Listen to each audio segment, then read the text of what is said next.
और संस्कृति। और कला संस्कृति के अंदर आज हम जिस टॉपिक से शुरू करेंगे, बहुत ही बेहतरीन सा टॉपिक, और ये कहने की आवश्यकता ही नहीं है कि एग्जाम के लिए कितना खास है ये, जितना हो सकता है उससे ज्यादा खास है ये। आज का हमारा टॉपिक है राजस्थान में जनजातियां।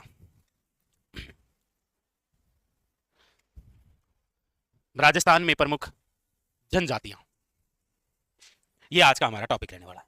बहुत ही बेहतरीन सा टॉपिक है, ऐसा टॉपिक है जो आप हमेशा पढ़ना चाहते हैं। मतलब हमारे राजस्थान की या संपूर्ण भारतवर्ष की बात करते हैं कि पुरानी कल्चर किस प्रकार से हुआ करती थी, जो आज भी विद्यमान है, तो वो केवल इनकी वजह से ही है, बाकी नहीं है। क्योंकि प्रोपरी यदि आप जनजाति शब्द देखेंगे तो इसका अर्थ क्या होता है जनजाति का?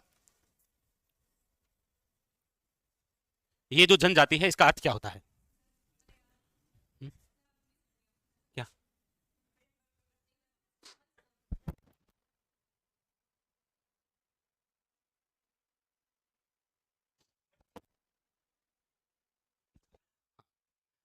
तो जनजाति, जनजाति का अर्थ क्या होता है? देखो, जनजाति का अर्थ होता है कि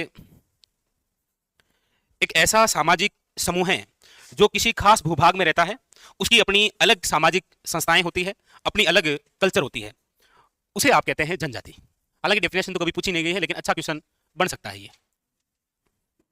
जनजाति का अर्थ क्या होता है? तो एक ऐसा सामाजिक समुदाय जो किसी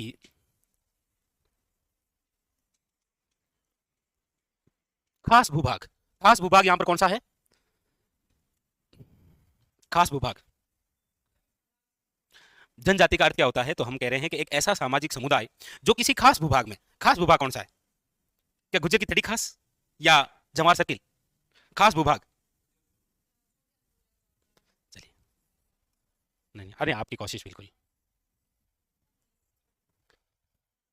पहाड़ी क्षेत्रों में रहते हैं ये, एक ऐसा सामाजिक समुदाय जो किसी खास भूभाग में रहता है, उसे आप क्या कहते हैं? जनजाति। इसीलिए आप देखेंगे अक्सर कि जनजातियों का क्षेत्र जब आप पढ़ेंगे तब आप कहेंगे कि पहाड़ी क्षेत्र, और पहाड़ी क्षेत्र में रहने वाले लोग कौन से हैं? जनजाति। ये एक डेफिनेशन होती है, लिखो। इसलिए देखो, हालांकि मेरा ऐसा कोई उद्देश्य नहीं है कि मैं कोई किसी जनजाति या किसी जाति विशेष के बारे में कुछ कहूं। जाति होती है ना, वो हिंदू धर्म की एक विशेषता है। जनजाति अलग अलग धर्मों की होती है। जाति होती है ना, जाति, वो तो एक हिंदू धर्म की विशेषता होती है। जनजाति जो होती है वो अलग अलग धर्म की होती है। इसलिए आप कई बार देखते होंगे, हालांकि इस बात को आपको केवल यहीं तक रखना है, इसलिए आप अक्सर देखते होंगे कई बार जनजाति जो समुदाय होता है वो एक अपना अलग प्रदेश चाहता है। इसलिए कई बार आप देखते भी हैं कि जब हिंदू संगठन या इस प्रकार की किसी की बात होती है तो वो अपना एक अलग संगठन खड़ा कर देते हैं। नहीं नहीं, एग्जाम में नहीं आएगा, ऐसे बता रहा हूं आपको। ठीक है, ओके, लिखो आप ये डेफिनेशन लिखो। हाँ नहीं, वो तो मतलब जबरदस्ती कर रखा है, बाकी नहीं है।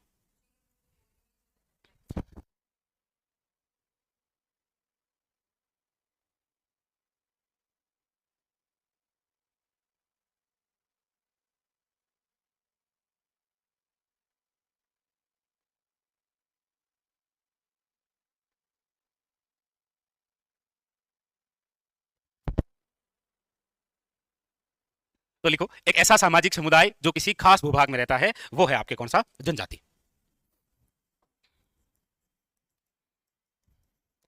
जनजातियों का अलग से कोई सामाजिक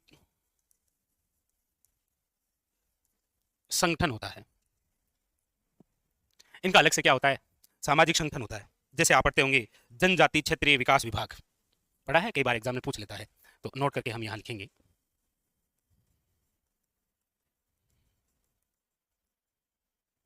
हम ये जो टॉपिक पढ़ रहे हैं ना, ये वर्तमान के संदर्भ में नहीं पढ़ रहे हैं, प्राचीन काल के अंदर किस प्रकार से रह करते थे ये, उस हिसाब से पढ़ रहे हैं। सिलेबस में नो डाउट जनजाति डायरेक्ट टॉपिक लिख रखा होता है, लेकिन जब ये डायरेक्ट नहीं होता है ना, तो फिर आपके सिलेबस में लिख रखा होता है सामाजिक जीवन, और वो सामाजिक जीवन केवल इनका ही पढ़ा जाता है। जरूरी नहीं है कि जनजाति लिखे, हालांकि होता ही है। जनजाति क्षेत्रीय विकास विभाग, इसकी जो स्थापना है कब हुई है? 1975 के अंदर। नहीं नहीं, बाद में करवाएंगे, ठीक है, कोई दिक्कत नहीं, एक एक टॉपिक आपको करवाएंगे।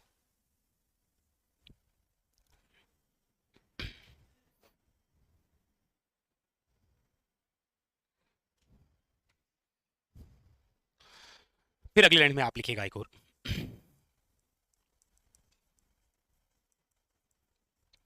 जनजातियों की अपनी अलग से संस्कृति,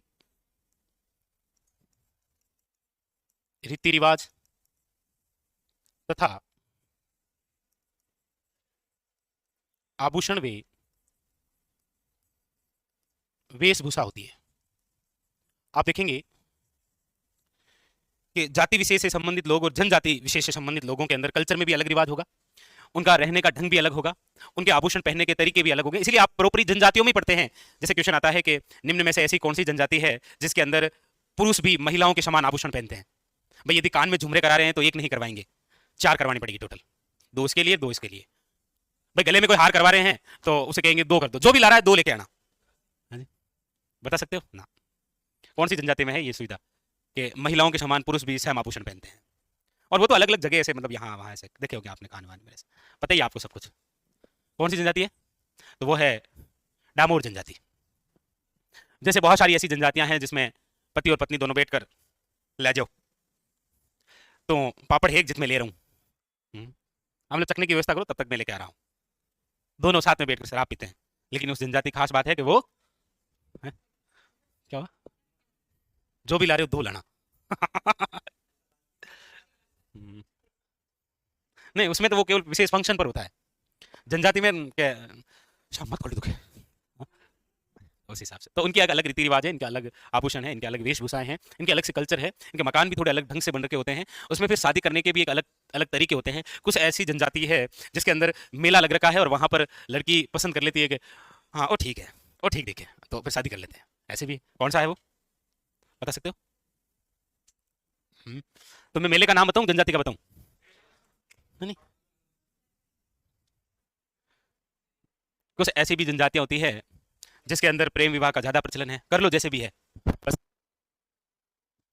कुछ ऐसी भी जनजाति है ना जिसमें शादी करने के बहुत सारे अलग तरीके होते हैं, बस शर्त यही है कि लड़की जिंदा होनी चाहिए। भगोरिया मेला विवाह सुना है कभी आपने? चलो कोई नहीं, तो वो अपनी अलग अलग कल्चर रखते हैं ना, तो इनकी बहुत सारी अलग अलग बातें हम पढ़ेंगे जो एग्जाम के लिए बहुत खास है। लिख लिए 3 बातें, अगली लाइन से लिखिएगा। विश्व आदिवासी दिवस कब मनाया जाता है? विश्व आदिवासी दिवस, विश्व आदिवासी दिवस अगस्त में, बिल्कुल शाबाश,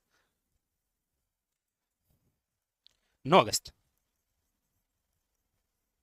विश्व आदिवासी दिवस कब मनाया जाता है? 9 अगस्त को, ध्यान रखना आप। 17 जनवरी 2026 आएगा यही। विश्व आदिवासी दिवस कब मनाया जाता है? 9 अगस्त को।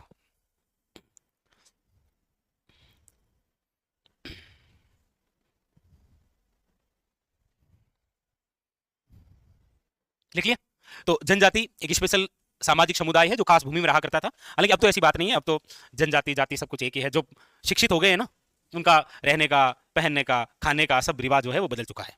ठीक है, यहाँ पर मैंने खान पान नहीं लिखा था, ठीक भी नहीं है कि मतलब किसी जनजाति को लेकर यदि मैं ऐसे कहूँ कि वो जनजाति जो है वो बंदर का मांस खाती थी, तो ये अच्छी बात नहीं है ना।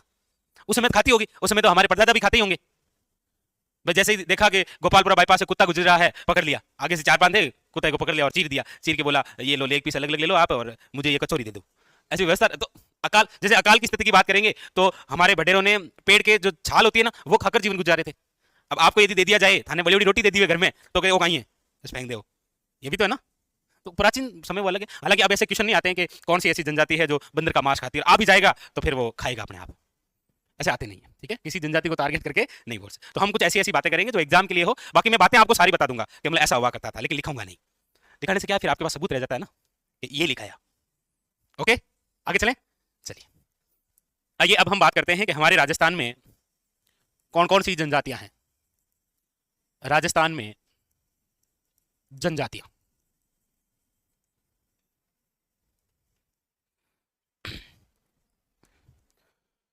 यहां से यदि हम क्वेश्चन समझने की कोशिश करें किस प्रकार से बन सकता है, तो कई बार क्या होता है, जैसे एक क्वेश्चन है, ऑप्शन दे देता हूं, क्वेश्चन तो मैं आपको पूछ लूंगा।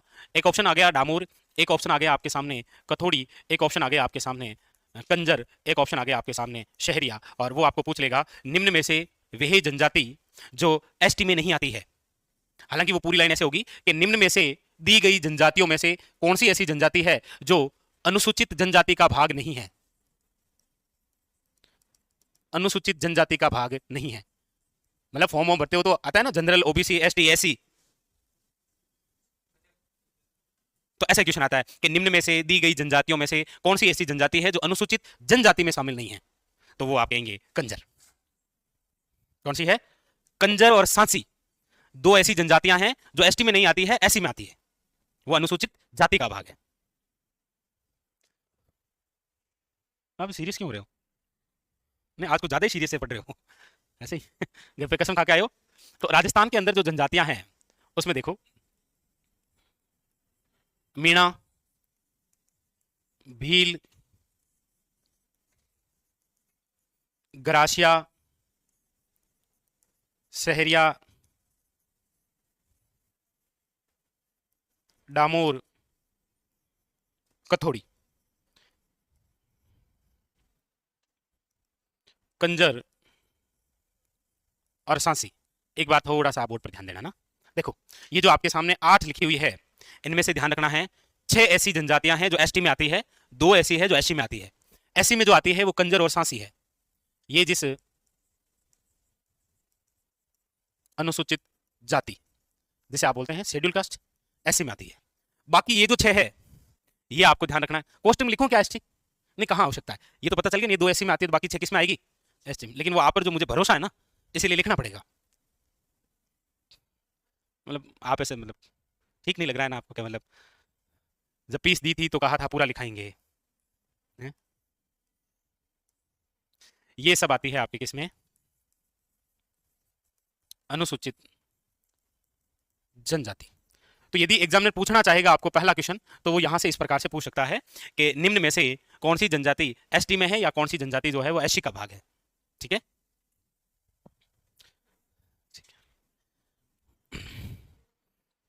चलिए, तो हमें ये सारी पढ़नी है। ठीक है,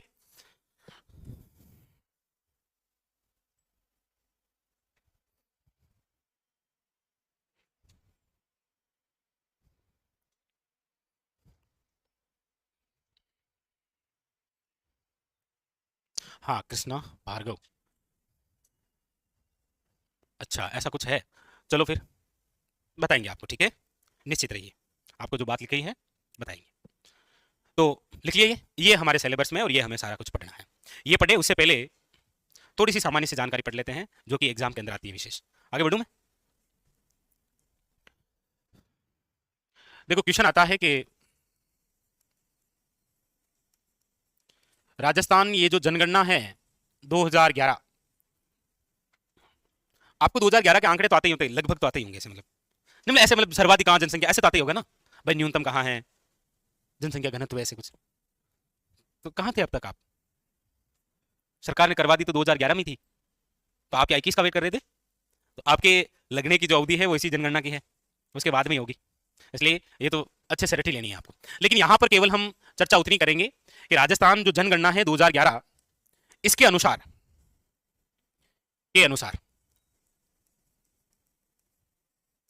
राज्य की, अब ध्यान देना बोर्ड पर, 2 बातें लिखूंगा।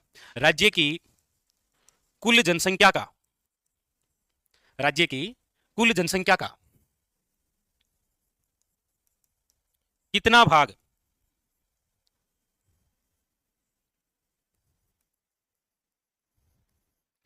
भाग जो है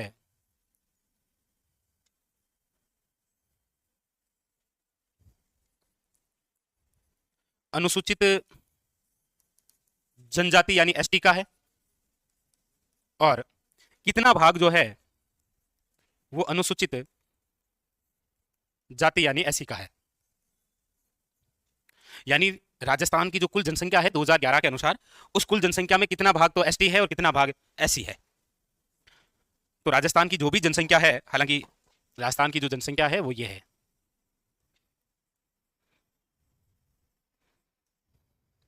लेकिन आर्थिक सर्वे के अकॉर्डिंग यदि हम बात करेंगे, जो अभी आया था 23-24 में, उसके अनुसार तो राजस्थान में बहुत तेज गति से उछाल मारा है और जनसंख्या जाके गिरी है डायरेक्ट कितनी, 8.15 करोड़, जबकि 11 में कितनी थी, 6.85 करोड़। यानी ये तो आर्थिक सर्वे है, 23-24 में आया था ना, लगा दिया हमने 9 करोड़ के पार। लेकिन जब ओरिजिनल आंकड़े आएंगे तब तक हम 10 का आंकड़ा छू चुके होंगे आराम से, कोई दिक्कत नहीं है, 10 करोड़ के आसपास। तो फिलहाल हम ये जो बात कर रहे हैं ये तो इसके अनुसार है, ठीक है। ये जो आपके जियो के नंबर दे रखे हैं ना, 6854-8437, इस हिसाब से 8 अंक है ना, तो 2 अंक और लग गए हैं 100%। राजस्थान की जो जनसंख्या है उसका आंकड़ा 10 अंकों में आएगा इस बार। तो राजस्थान जनगणना 2011 के अनुसार ये जो टोटल जनसंख्या है इसमें से कितना भाग एसटी है, तो याद रखिएगा 13.48% जो है वो भाग है किसका, और कितना भाग एससी का है, तो याद रखिएगा 17.83%, या 17.8 भी लिखा जाता है कई बार, लेकिन संपूर्ण रूप से आंकड़ा ये है। ये दोनों क्वेश्चन वन लाइनर पूछ रखे हैं, और अभी फर्स्ट ग्रेड में क्वेश्चन आया था ये कि राजस्थान की कुल जनसंख्या का कितना प्रतिशत भाग एसटी और एससी है, दोनों को कमेंट करके पूछ लिया। तो दोनों को ऐड कर देंगे आप, करके बताओ तो। देखो 3 और 8 किताब है, किताब है नहीं, किताब है। शाबाश शाबाश, बताओ बताओ फटाफट बताओ, कौन बताएगा। सही है। तो राजस्थान की कुल जनसंख्या का कितना भाग एसटी और एससी है, दोनों मिलाकर यदि पूछा जाए तो आपको ध्यान रखना कितना हो जाएगा, 31.31। ये याद रहेगा आपको, मैंने आप पर भरोसा कर लिया है और मैंने लिख दिया है, ठीक है, ध्यान रखना। लिखो। अरे नहीं नहीं नहीं भार्गव साहब, बिल्कुल ऐसे नाराज मत होइए आप, है ना, बिल्कुल हम आपकी भावनाओं की कदर करते हैं। बिल्कुल ऐसे क्वेश्चन टाइप करने में बिल्कुल समय लगता है, बिल्कुल साहब, हम क्षमा प्रार्थी हैं, ठीक है, लेकिन आपकी समस्या का समाधान होगा, ठीक है, कि ऐसे क्या लिखा दिया था, ठीक है, आप निश्चित रहिए।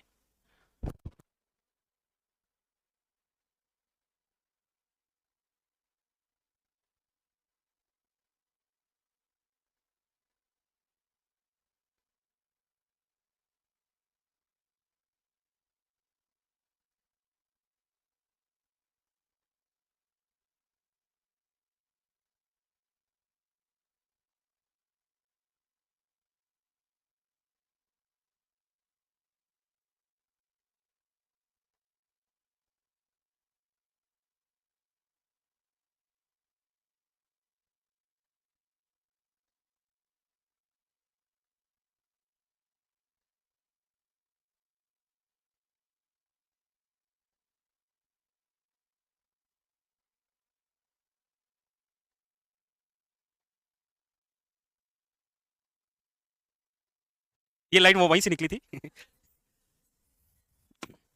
लिख लिया। तो ये दोनों ही आंकड़े पूछे गए और ये कमेंट करके पूछा गया, आप ध्यान रखिएगा। हालांकि हम जब जनगणना 2011 पढ़ेंगे तो उसमें पूरी कहानी पढ़ेंगे कि अनुसूचित जनजाति जो है, या लिख ही लेते हैं कि सर्वाधिक किस जिले में है, न्यूनतम किस जिले में, लगे हाथ लिख लें क्या, चलो लिख लेते हैं। जैसे क्वेश्चन आया था कि राजस्थान में अनुसूचित जनजाति के आधार पर सर्वाधिक जनसंख्या प्रतिशत के आधार पर दूसरा स्थान किसका है। क्वेश्चन आएंगे तो ऐसा ही आएगा जनजाति विशेष से। लिख लिया सबने, हाँ सही है, सही है। प्रतिशत के आधार पर डूंगरपुर है ना, डूंगरपुर प्रतिशत। चलो लिखो अनुसूचित जनजाति। चलो देखो ऐसे डायग्राम बनाओ ना, केवल बात किसकी कर रहा हूं मैं, अनुसूचित जनजाति की। इसमें एक तरफ तो हम लिखेंगे क्षेत्रफल के आधार पर,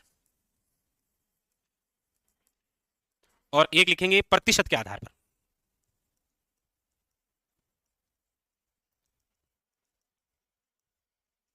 प्रतिशत के आधार पर, क्षेत्रफल के आधार पर यदि आपसे पूछा जा रहा है कि सर्वाधिक कहां है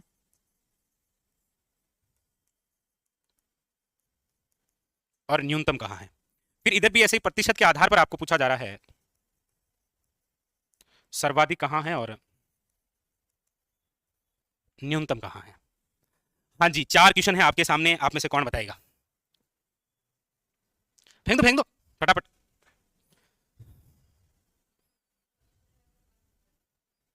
ठीक है, ये किसने बताया मैंने नहीं, ये गलत है ये।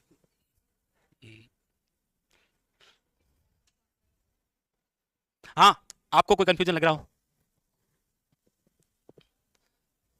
देखो क्षेत्रफल के आधार पर सर्वाधिक पूछे तो एक ही जिला है, कौन सा, उदयपुर, नो डाउट।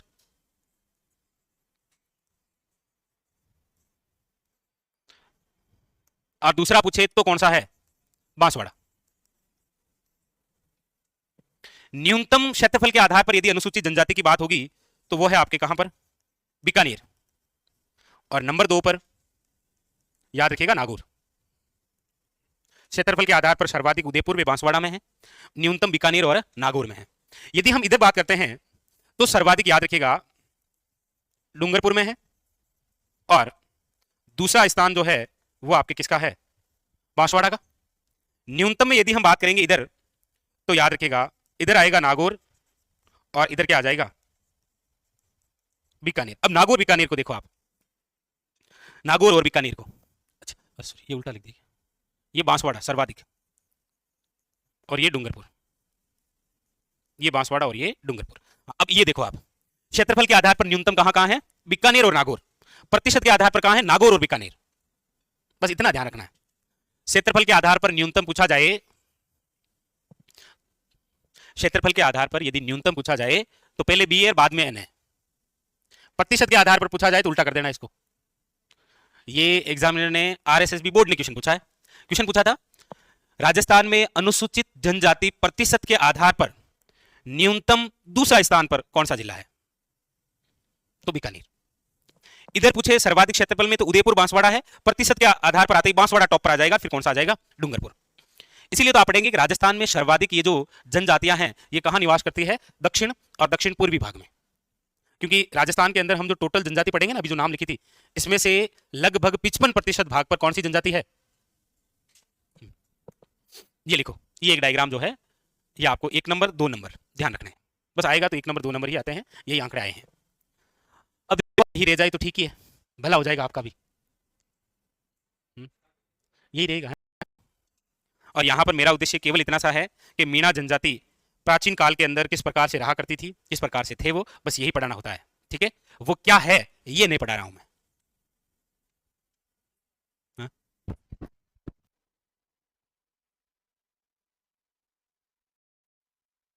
चलिए शुरू करते हैं। हेडिंग लगाइए नंबर फर्स्ट, मीणा जनजाति।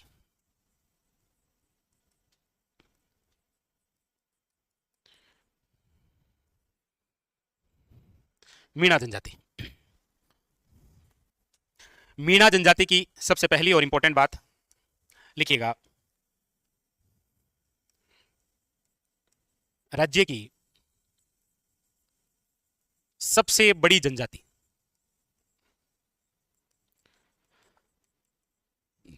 राज्य की सबसे बड़ी जनजाति का मतलब ये जनसंख्या से है, कोई हाइट से नहीं है। राज्य की सबसे बड़ी जनजाति का मतलब यह है कि सर्वाधिक जनसंख्या यदि किसी जनजाति की है तो वो है कौन सी? मीणा जनजाति। वैसे राज्य की सबसे प्राचीन जनजाति की हम बात करते हैं तो वह है भील जनजाति। भील सबसे प्राचीन थे, वर्तमान में सबसे ज्यादा कौन है? मीणा। सबसे पहले भील, सर्वाधिक कौन से हैं? मीणा।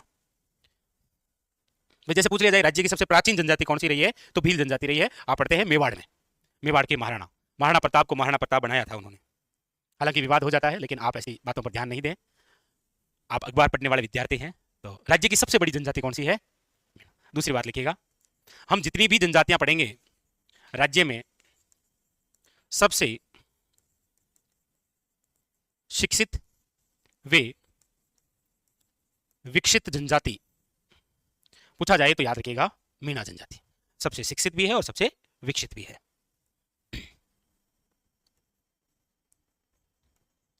राज्य में सर्वाधिक मीणा कहां कहां पर है तो कुछ जिलों के नाम लिख देता हूं जहां पर ये सर्वाधिक है। जैसे जयपुर है, अलवर है, दौसा है, करौली है, उदयपुर है, वे सवाई माधोपुर है।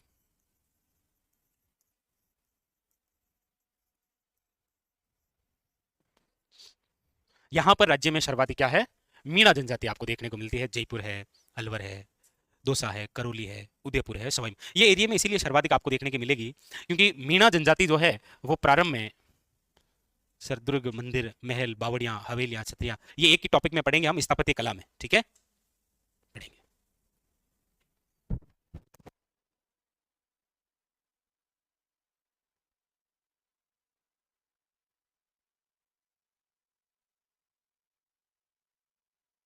ये पूरा एरिया जो है वो ढूंढाड़ में आता है, और यहाँ पर प्रारंभ के अंदर ये जो मीणा जनजाति है, ये क्या हुआ करती थी? शासक। इसलिए हम निकलेंगे यहाँ प्रारंभ में मीणा जनजाति, याद रखिएगा, ढूंढाड़ क्षेत्र के क्या हुआ करते थे? शासक थे, राजा थे ये। लेकिन फिर आगे चलकर ये जो मीणा जनजाति है ये दो भागों में विभाजित हुई, दो भाग बने। एक तो ऐसे मीणा जिन्होंने कृषि का कार्य संभाला, वो तो कहलाए थे जमींदार मीणा, और जिन्होंने सुरक्षा का जिम्मा संभाला था वो कहलाए थे चौकीदार मीणा।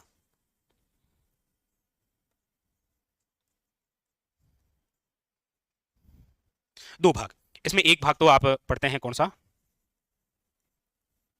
जमींदार मीणा, और एक आप पढ़ते हैं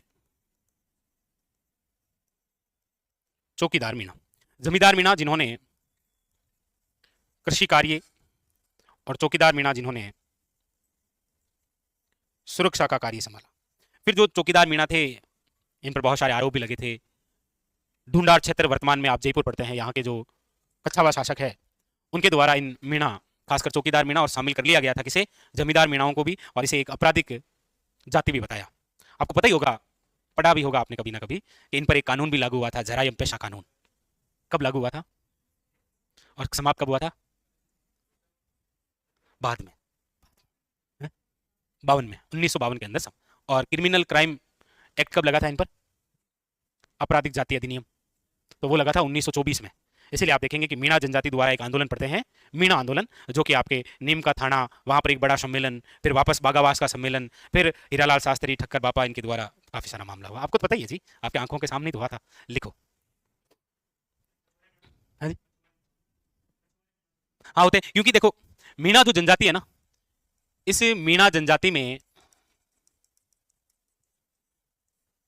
कितने गोत्र होते हैं? आप सोच भी नहीं सकते, 5200 गोत्र हैं। और इन मीणा जनजाताओं की जो पंचायत है, जिसे आप बोलते हैं खापे, ये खापे कितने हैं? 24 तो खापे हैं इनके, और 5200 क्या है इनकी? गोत्र है, पंचायत होती है? हाँ, टोटल 24 पंचायतें हुआ करती थी जिन्हें खापे कहा जाता है। जैसे कोई शहर वर्तमान के संदर्भ में आप समझ सकते हैं। जैसे नहीं पढ़ते हैं क्या अभी आप वर्तमान में? अच्छा, आप अखबार कहाँ पढ़ते हैं? अखबार पढ़ते हैं क्या? अखबार पढ़ते हैं तो आपके लिए ये कोई नया शब्द नहीं है खापे। सर अखबार में कौन से पेज पर है खापे? क्योंकि हमें नहीं आते। जैसे पढ़ते हैं कि हरियाणा के अंदर खाप किसान ने ये आंदोलन कर दिया, दिख रहा है तो? नहीं नहीं, लिखो लिखो लिखो, इसी में तो आपने नोबेल प्राइज मिलना है जी। बहुत मासूम से लोग।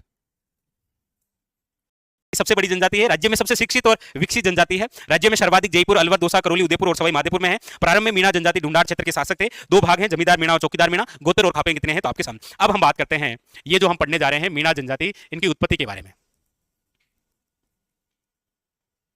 इसमें लिखिएगा सबसे पहले ये जो शब्द है मीणा,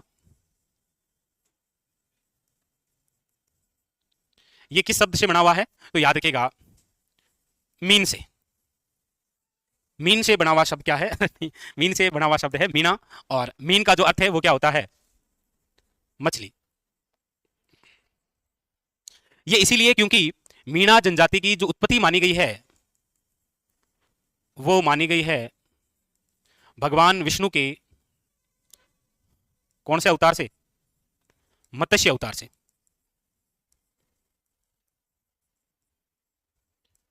भगवान विष्णु के मत्स्य अवतार से जो है मीणा जनजाति की उत्पत्ति मानी गई है। इसलिए मीणा शब्द मीन से बना है, जिसका अर्थ क्या होता है?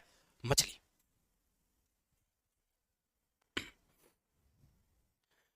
मीणा जनजाति, कर्नल जेम्स टोड क्या कहते हैं इनके बारे में? कर्नल जेम्स टोड के अनुसार मीणा जो जनजाति है ये कहां से आई? तो याद रखिएगा वो है आपके काली खोहे पर्वतमाला। कौन सी पर्वतमाला है? काली खोहे पर्वतमाला। और ये जो काली खोहे पर्वतमाला है इसके ऊपर राजस्थान का एक किला बना हुआ है, एक दुर्ग बना हुआ है। कौन सा? वो अभी कह रहे थे कि सर मतलब हाँ पढ़ लिया था, कौन थे वो? अच्छा बाहर से थे कोई, बाहर से थे कोई, हाँ। काली खोहे पर्वतमाला और आरएसएस भी बोर्ड ने पूछ रखा है। नहीं, कुछ डिस्कशन चल रहा है आप में, किसमें कंफ्यूज है, कौन से किले में लेकर कंफ्यूज है? अरे दूर करेंगे, दो में है क्या किसी में? अरे नहीं नहीं, दो में तो समझे, शाबाश। आमिर, कौन सा किला है? आमिर, ध्यान रखना, बहुत यूनिक क्वेश्चन नहीं है, क्योंकि जयगढ़ जो बना है वो ईगल की पहाड़ी पर है।